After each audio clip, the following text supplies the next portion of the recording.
Bonjour Sonia Mabrouk. Bonjour à vous. Vous dites que le terrorisme et le fanatisme, c'est ce que vous écrivez, rendent impossible le recours au sacré et que par conséquent il convient de le reconquérir. Qu'est-ce que ça veut dire de reconquérir le sacré? Reconquérir le sacré déjà, c'est le reconsidérer.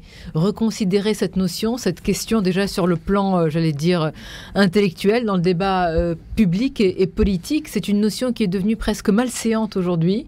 D'ailleurs, quand on l'évoque, il y a presque quelque chose de physique, c'est-à-dire il y a une sorte de recul, on s'interroge, mais qu'est-ce que c'est que le sacré? Est-ce que c'est une sorte de grand trou noir, de surnaturel? Est-ce que c'est l'idolâtrie? Est-ce que c'est la superstition? On y viendra certainement, mais c'est rien de tout cela. Et donc l'appel à la reconquête, modeste, parce que reconquête, c'est un bien grand mot. Moi, je voulais dire par là, au moins, considérons ou reconsidérons cette question qui, me semble-t-il, mérite beaucoup plus d'attention, qu'on se penche sur cette notion, parce que c'est une question stratégique, névralgique, et surtout qui n'a rien d'anachronique aujourd'hui, contrairement à beaucoup d'idées préconçues. Quand on dit reconquête, Sonia Mabrouk, vous n'êtes pas sans savoir que ça fait allusion à un parti politique. Ou ça fait allusion à un personnage politique. Ah, vous c'est savez, un peu connoté, non? Mon précédent livre s'appelait Insoumission française. Donc, vous voyez, ça faisait référence, j'allais dire, à l'autre bord de la scène politique. Et moi, je ne crois pas qu'il y ait des termes qui soient monopolisés par les uns et les autres. Et je m'amuse à picorer un petit peu tout cela. Il n'y a pas de message subliminal à décrypter derrière ce terme. C'est tellement transpartisan et fort heureusement, un tel sujet, s'il devait être l'otage d'un parti politique ou d'ailleurs de certaines chapelles, ce serait bien triste. Le sacré, ça n'est pas forcément Dieu. Non, ce n'est pas forcément Dieu, mais il faut avoir l'honnêteté de dire que le sacré et le religieux avancent quand même et continuent d'avancer et ont beaucoup avancé ensemble, se sont même mariés, si je puis dire, puisque dans la tradition et la littérature biblique, le mot sacré et le mot saint sont souvent associés, mais je fais quand même une distinction qui me paraît d'abord être la réalité et assez importante aussi. Le sacré peut être différent du religieux. Le sacré, ce n'est pas seulement la sacristie, c'est pas seulement la foi.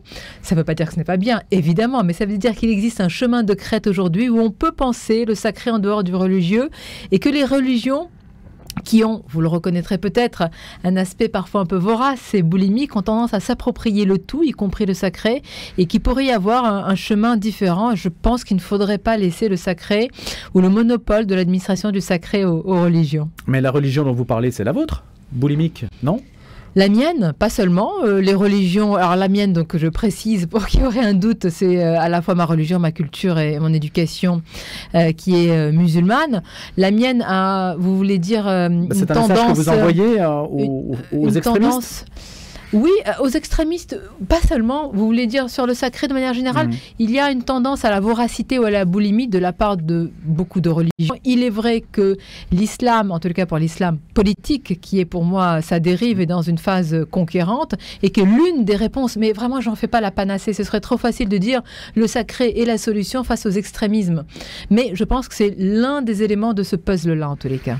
Pourquoi justement lancez-vous cet appel à reconquérir le sacré, dans la mesure où on peut estimer que la laïcité à la française est parvenue à un point d'équilibre somme toute assez satisfaisant, qu'on ne s'étripe plus en France comme on le faisait à l'époque des guerres de religion, par exemple? On ne s'étripe pas, mais il y a d'autres, fort heureusement quand même, soulignons-le, mais il y a d'autres problèmes qui sont tout aussi importants. Alors pourquoi en ce moment et avec notre cadre de la laïcité? Tout d'abord, moi j'imagine, ou en tout cas j'appelle un sacré qui soit compatible. Évidemment, ce n'est pas en France que je vais venir faire l'éloge d'un sacré religieux, même si je respecte évidemment toutes les croyances. Et c'est un sacré républicain auquel j'appelle, un sacré, alors je veux dire athée, même férocement athée, qui existe à travers une mystique républicaine et même une liturgie républicaine. Alors pour être un peu plus concrète, ça passe évidemment par des lieux dans notre République. Tous les pays d'ailleurs ont ces lieux-là. Ce sont des hauts lieux de mémoire nationale. Et je pense qu'il y a eu un lien qui s'est distendu avec ce que l'on raconte. Il suffit de voir ce qui se passe parfois dans certains lieux. Un exemple que je cite au Mont-Valérien il y a quelques mois, il y a eu des tags bien sur ce monument et donc une insulte évidemment à la mémoire de nos résistants, des combattants. Emmanuel Macron d'ailleurs a dit cette phrase, je vais la souligner parce qu'elle contient la définition du sacré. Il a dit que évidemment c'était une insulte que de souiller ce lieu sacré de la République et que faire cela nous divise. Eh bien il y a tout dans cette phrase, lieu sacré de la République. Voilà les deux mots associés. Donc vous estimez qu'il vous entend? Non, il l'a dit bien avant. Je n'ai pas cette immodestie-là. Par contre, je note que, et vous recevez quelquefois à ce micro, je le sais, des responsables politiques, cela m'arrive aussi et régulièrement, ils prononcent rarement, très rarement, le mot de sacré. Je crois que ça leur brûle la bouche. C'est tabou et c'est malheureux. Alors qu'il y a une demande sociale sur ce terrain, qu'est-ce qui vous permet de le dire d'ailleurs, qu'il y a une demande de sacré en France et que justement, si les politiques s'en emparaient, ça prouverait justement que la population répondrait à cet appel du sacré. Alors, il me semble S'ils ne le font pas, c'est que je présume qu'ils prendraient un risque ou qu'ils risqueraient de déplaire. Ah, je ne sais pas s'ils ont une bonne lecture. Hein. Ça arrive parfois que le politique ne sache pas véritablement ce que veut le peuple, si je peux l'appeler ainsi. Alors moi, je pense que ça transcende dans les frontières hexagonales. Vous me dites un besoin de sacré. Le sacré, c'est la part irréductible de l'homme. Donc, il me semble qu'il ne peut pas... Aucune culture ne saurait le renier. Il existe en France comme ailleurs. Je parle de la France parce que c'est mon pays. Mais c'est cette part irréductible aujourd'hui que les modernes, c'est-à-dire que les sociétés modernes, nihilistes, individualistes, technicistes, auxquelles elles ont tourné le dos parce qu'elles pensent que le sacré c'est une vieillerie, que c'est passé, que c'est anachronique. Moi je pense exactement l'inverse. Pour ça la reconquête, vraiment j'espère que vos auditeurs, j'en suis sûre, ils s'en rendent compte, c'est une question d'avenir. Et penser aujourd'hui que le sacré est derrière nous, c'est ne rien comprendre à ce qui nous constitue.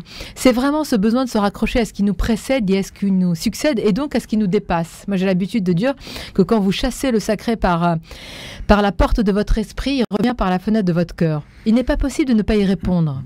Quand vous parlez de mystique républicaine et d'un sacré sans Dieu, vous faites du sacré un objet en fait sociologique, c'est-à-dire que rien n'est sacré en soi. Ce qui est sacré, c'est ce qu'un individu ou un groupe considère comme tel.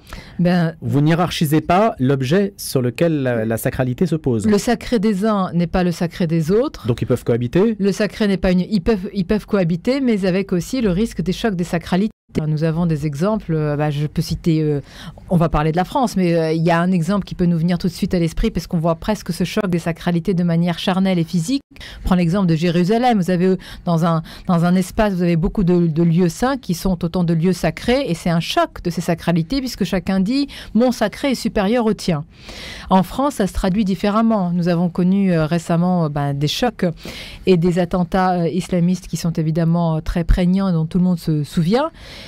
Un en particulier où il y a eu des caricatures du prophète Mahomet et là il y a eu un choc des sacralités. Pourquoi ? Parce qu'en France on estime que le droit à la caricature ou la liberté d'expression est sacré, on ne peut pas y toucher, donc c'est supérieur si je puis dire à tout. Et de l'autre côté, dans la religion musulmane et à travers le monde, on estime qu'on ne peut pas caricaturer le prophète, c'est sacré. Et alors comment vous faites cohabiter cela dans un pays ? Justement, je vous pose la question. C'est un énorme défi. Mais moi, j'en appelle aussi aux responsables politiques, parce que, voyez-vous, c'est difficile aussi depuis nos chapelles, si je puis dire, respectives, de donner des solutions. C'est pour ça, reconquérir, au moins réfléchir à la question qui provoque quand même des chocs qui ne sont pas minimes. Donc le sacré pour lequel vous plaidez, c'est une mystique républicaine qui pourrait servir de terrain commun à des sacrés qui ne s'affronteraient plus. Exactement. Je reconnais que c'est un chemin de crête. Mais je crois aussi à l'aspect vraiment collectif et rassembleur du sacré, ce qui n'est pas tout de suite évident, parce que prenons la définition qui me paraît être la plus, celle qui embrasse le sacré, c'est ce que dit Régis Debray. Le sacré interdit le sacrilège et légitime le sacrifice. Ça veut dire qu'il faut qu'on accepte le sacrifice, qu'on accepte les barrières, les interdits, les règles. C'est pas évident en ce moment. Donc toute la culture issue de 68, dont vous estimez qu'elle a commis beaucoup de dégâts. Oui, je pense que le slogan « Il est interdit d'interdire » a été un slogan dévastateur, qu'il n'y a pas plus protecteur, contrairement à ce qu'on dit, que des barrières et des règles, et que ça ne génère pas forcément de la frustration, et que les avoir abattus au nom de la liberté de tous, on est arrivé à un morcellement de la liberté de chacun, qui est le respect d'aucun d'entre nous en réalité, me semble-t-il. Sonia Mabrouk, la situation en Tunisie en ce moment est tendue depuis déjà quelques temps.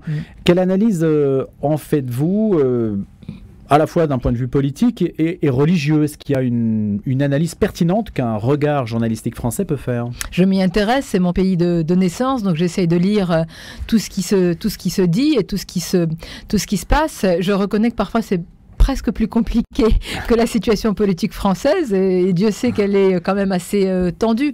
Écoutez, d'abord, je voudrais rappeler, comme tous les pays, on parle beaucoup de la situation politique, c'est une situation sociale qui est explosive, qui est inflammable, avec un contexte inflationniste qui arrive dans un pays qui a subi quand même beaucoup de chocs, une révolution.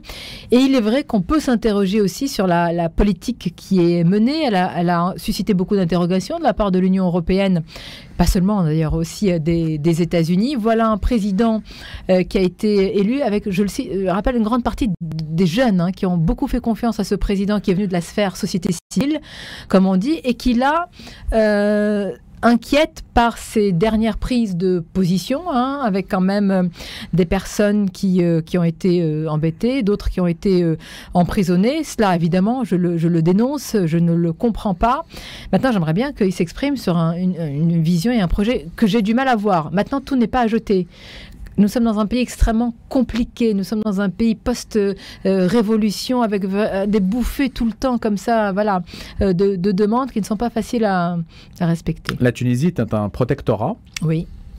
Pas une colonie. Non, c'est donc une différence. Nous n'avons pas la même histoire que l'Algérie. Il n'y a pas donc les mêmes fractures qu'entre la France et l'Algérie.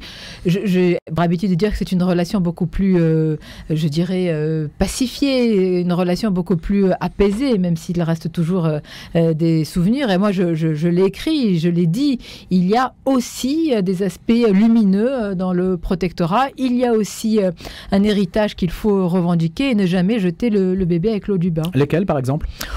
Déjà, presque à l'œil nu, il y a un aspect architectural qui est magnifique. Quand on va dans le centre de Tunis, en Tunisie, pour peut-être ceux qui nous écoutent et qui connaissent, vous avez tout ce manteau architectural qui est magnifique. C'est de l'art. D'ailleurs, l'art, c'est aussi sacré. Et puis, il y a aussi des fondamentaux dont nous avons hérité avec une administration qui reste très forte en Tunisie. Et ça, je pense que ce sont des piliers qui ont été aussi un petit peu... C'est des graines qui ont été semées pendant le protectorat et dont nous avons su, là je parle de nous en tant que Tunisiens, faire prospérer. Ça, c'est important. Quelle interprétation faites-vous, Sonia Mabrouk, du printemps arabe ? Comment se fait-il que, c'est un étonnement ici qu'on a à peu près tous partagé, que cela n'aboutisse pas à des situations, à des sociétés plus émancipées qu'elles ne l'étaient, ce qui a peut-être été un espoir surévalué de la part des Occidentaux ? Probablement surévalué de la part des Occidentaux, pas seulement, beaucoup d'ailleurs en Orient y ont cru, alors je ne sais pas s'ils ont espéré. Moi, vraiment, et je le dis sans langue de bois, c'est un long chemin. Qui peut penser qu'on peut passer d'un régime, d'un État à un autre en un claquement de doigts ? Regardons d'ailleurs l'histoire française avec tous ces soubresauts et combien le chemin est long vers la démocratie. Ce n'est pas être insultant que de dire que la démocratie, ça s'apprend. Voilà, c'est une sorte d'éducation, mais l'éducation, c'est pas inné à la démocratie, à ses fondements, à ses fondamentaux. Eh bien, nous sommes aussi dans cette éducation-là. Il nous faut aussi notre propre chemin qui est à respecter.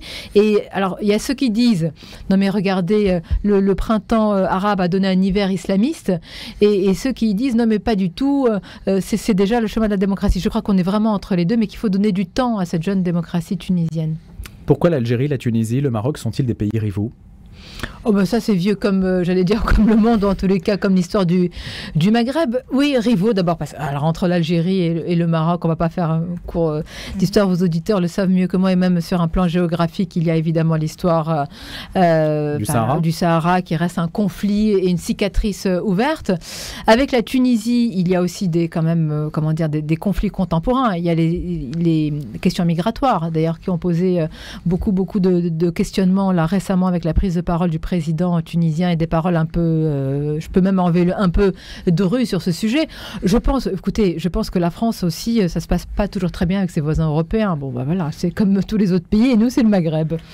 Est-ce qu'on peut dire que est sacré ce qui ne se nomme pas, ou du moins qu'on a du mal à nommer ? Ce que l'on n'a pas le droit de critiquer, c'est l'objet du sacré aussi, qu'on n'a pas le droit donc de toucher. Il y a un espace sanctuarisé dans le sacré.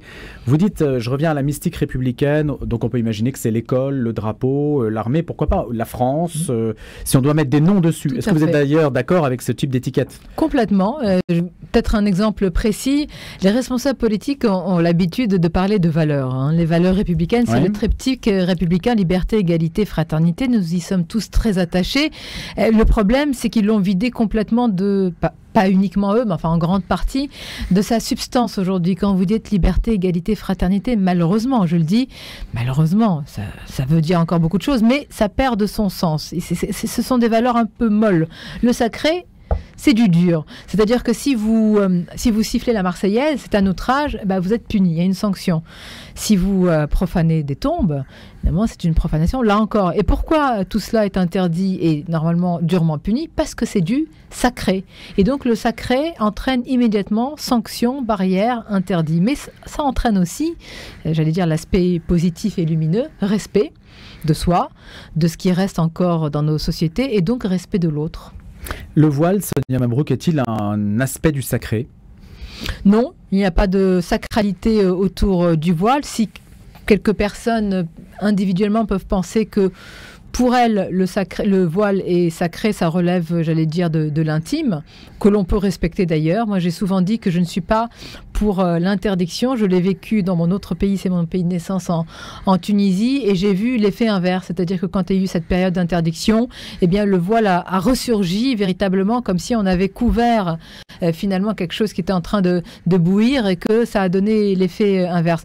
Ça peut être sacré, mais ça ne l'est pas du tout dans la manière, en tous les cas, dans laquelle moi j'envisage le sacré, qui est véritablement attaché à notre histoire, à nos lieux incontestables qui racontent cette liturgie républicaine. Et quelle est la bonne attitude alors pour la République face à un phénomène communautaire ou religieux, ou on lui mettra le nom qu'on veut, qui prend ses marques dans l'espace public? La laïcité, point. Mais encore faut-il savoir encore ce que ça se traduit par l'interdiction de la laïcité?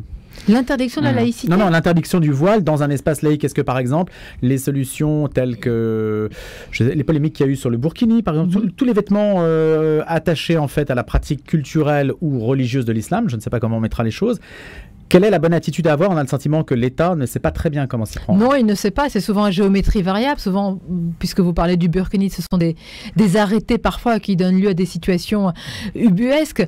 C'est compliqué parce que l'interdiction sur le voile quand même, parce que c'est quand même plus répandu. Le burkini, c'est une véritable affaire et qui arrive avec l'été. Ça reste quand même, malgré tout, je ne veux pas le minimiser, un épiphénomène. Le voile, c'est autre chose. Sur le voile, non, à l'interdiction, je n'y crois pas. Je reste encore, c'est peut-être naïf de ma part, convaincu plutôt du débat, de la conversation, de la conviction, de la force de la persuasion. Je suis réfractaire à l'interdiction, même dans différents domaines. Le burkini, non, je pense que l'interdiction va de soi, parce que là, il y a véritablement un contournement, et pardonnez-moi le mot, il est un peu vulgaire, mais une sorte de foutage de gueule quand on emploie certains artifices pour pouvoir porter le burkini. On peut considérer donc que votre ouvrage Reconquérir le sacré est aussi une interpellation, aussi ou peut-être même surtout d'ailleurs, aux Français et aux catholiques en particulier, du moins sur cette antenne on le prendra comme ça, peut-être à sortir d'une certaine forme d'inhibition. C'est le terme d'ailleurs que vous employez? Vous estimez qu'il y a... Je le reprends à mon compte, en tous les cas je ne l'ai pas écrit dans ce livre. Alors une inhibition, voyez-vous, moi ce qui me... Alors là c'est un regard à la fois extérieur et pas tellement, parce que c'est aussi ma culture. J'habite en France depuis des années. J'ai épousé cette culture et puis cette civilisation plus largement. Ce que je remarque, c'est qu'il y a aujourd'hui une course à l'horizontalité dans la vie de la cité. Il n'y a plus de césure entre le profane et le sacré, de sorte qu'on rentre dans une église comme dans un supermarché, qu'on rentre dans un haut lieu de mémoire comme on rentre au cinéma. Mais je pense que c'est ça l'atrophie du sacré, c'est-à-dire quand il n'y a plus cette différence entre ce qui est profane dans nos vies et ce qui est sacré. Et ça participe de cette course. Pourquoi? Parce que ce sont les suites du Concile Vatican II, c'est-à-dire qu'il faut tout simplifier. Voilà. Et parce qu'il faut rendre les choses accessibles, on va les horizontaliser et on va condamner, ou en tous les cas, on va rendre la verticalité comme étant un mot tabou. Moi, je pense qu'il faut de la verticalité, de la complexité, qui n'est pas forcément d'ailleurs, l'ordre vertical n'est pas forcément un ordre religieux, et que cette horizontalité qui consiste à dire, mais mettons tout de plein pied, rentrons à l'église comme on va au supermarché, habillons le prêtre en jean parce que ça fait cool, et pourquoi pas, s'il peut chanter, ça sera encore plus sympa. Je n'y crois pas. Je ne crois pas que c'est avec cette simplification qui vire à un simplisme qu'on arrive aujourd'hui à conquérir les cœurs et les âmes.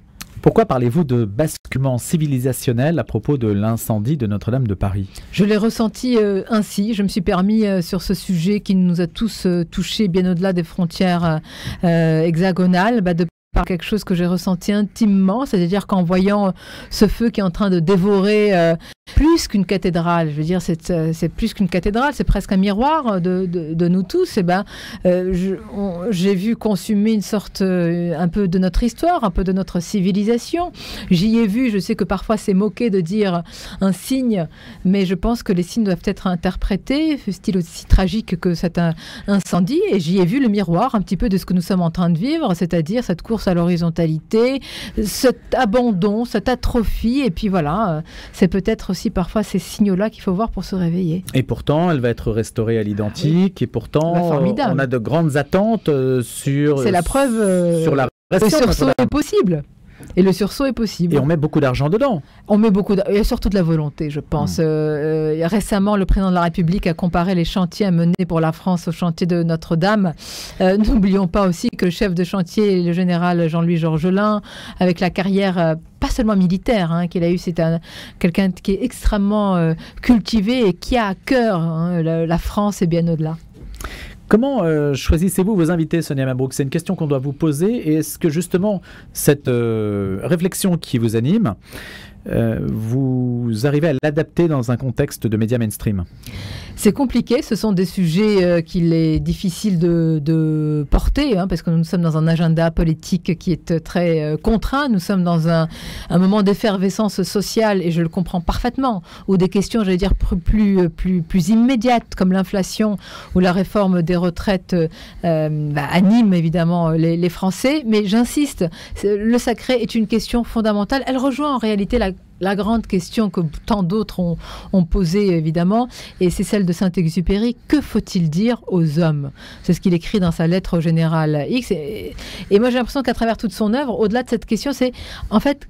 Qu'est-ce que les hommes sont encore capables d'entendre? Est-ce qu'ils sont encore capables d'entendre ce chant grégorien? Est-ce qu'ils sont encore capables d'entendre cette signification spirituelle? Et à travers toutes ces questions très pragmatiques sur l'inflation, la réforme des retraites, je pense qu'il y a beaucoup de choses derrière et que les responsables politiques ont peur de s'y attaquer.